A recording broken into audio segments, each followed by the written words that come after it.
Hello and welcome to Residential Incident Reporting Training Webinar Part 1, the landing page. This will be the first screen that you will navigate to when you open an online incident report tool in one of our residential programs. This is a training version of the tool. So if you notice at the top it says Online Reporting Tool Training Version. The live version that you will see in your program will have the program name as well as a date over here so that you can tell which is a live version and which is a training version. The first question it's going to ask you is what is the date that the incident occurred on? We are creating this video on April 27th, 2020. What is the time that the incident began? We are creating this video at 9:26 a.m. The next question is, who is the resident that this report is for? Please remember that incident reports are filed as part of the permanent and legal treatment record for each youth, and therefore can only have one youth listed in the report. So when you access your program's report, you will see a list of the residents that are assigned to your program. We've created some fictitious names here for the training report.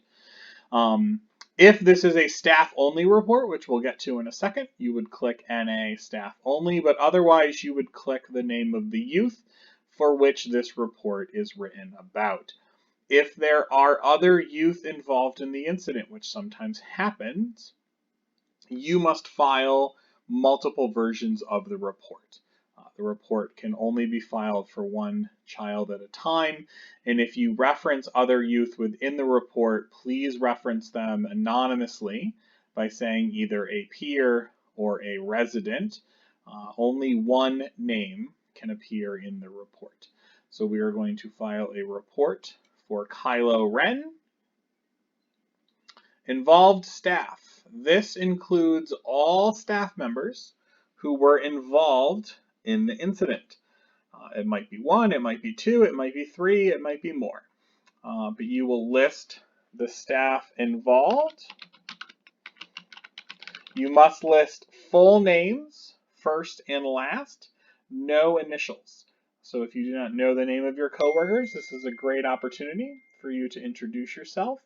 Once you've entered a name, please hit the return or the enter key so that you can move down to enter another name. And you can continue to do this for as many names as you need to enter. Please note that each name is full, first and last, and on a separate line. Some reports will need to be physically signed, and having the names on a separate line makes that much easier. The next question is, where did the incident begin? Oftentimes incidents will travel throughout the campus or travel. We recognize that. This is asking specifically, where did the incident begin? There is a list of in the house locations. There is a list of community locations. Please do your best to choose an appropriate location. The other option should very, very rarely be used. There is an exhaustive list of locations here, so please double, triple check before you are using other. Some of these that get a little confusing.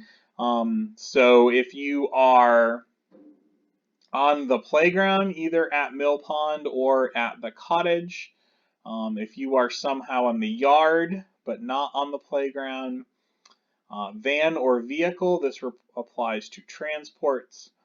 If this incident happened at school, if it happened at the YMCA, if it happened at the library, if it happened while shopping, or while engaged in any type of recreational activity in the community, or while unsupervised in the community or on home pass, this would be approved unsupervised visits and home pass. This is not in reference to kids who have gone missing or absent.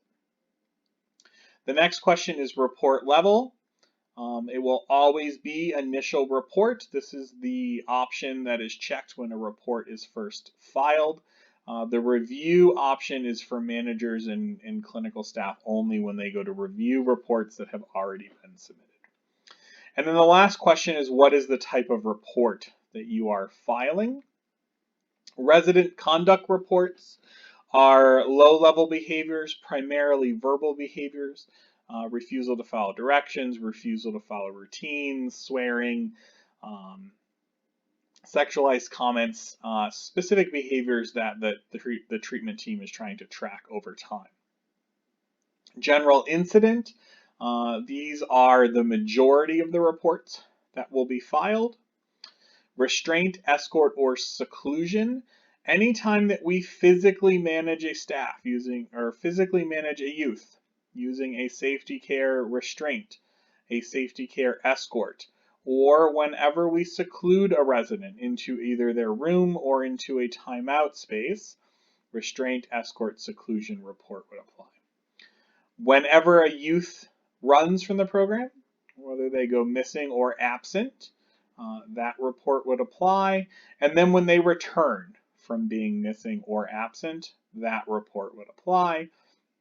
And the staff only report, this is an option for staff to file a report about an incident that really only involves staff or other staff or staff behavior. It does not involve youth.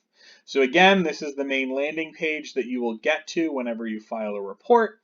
And it is asking for the basic report information: date, time, resident involved, staff involved, location that the incident began, the level of the report, and the type of report. In part 2, we will move on to the resident conduct report. Thank you. Have a good day.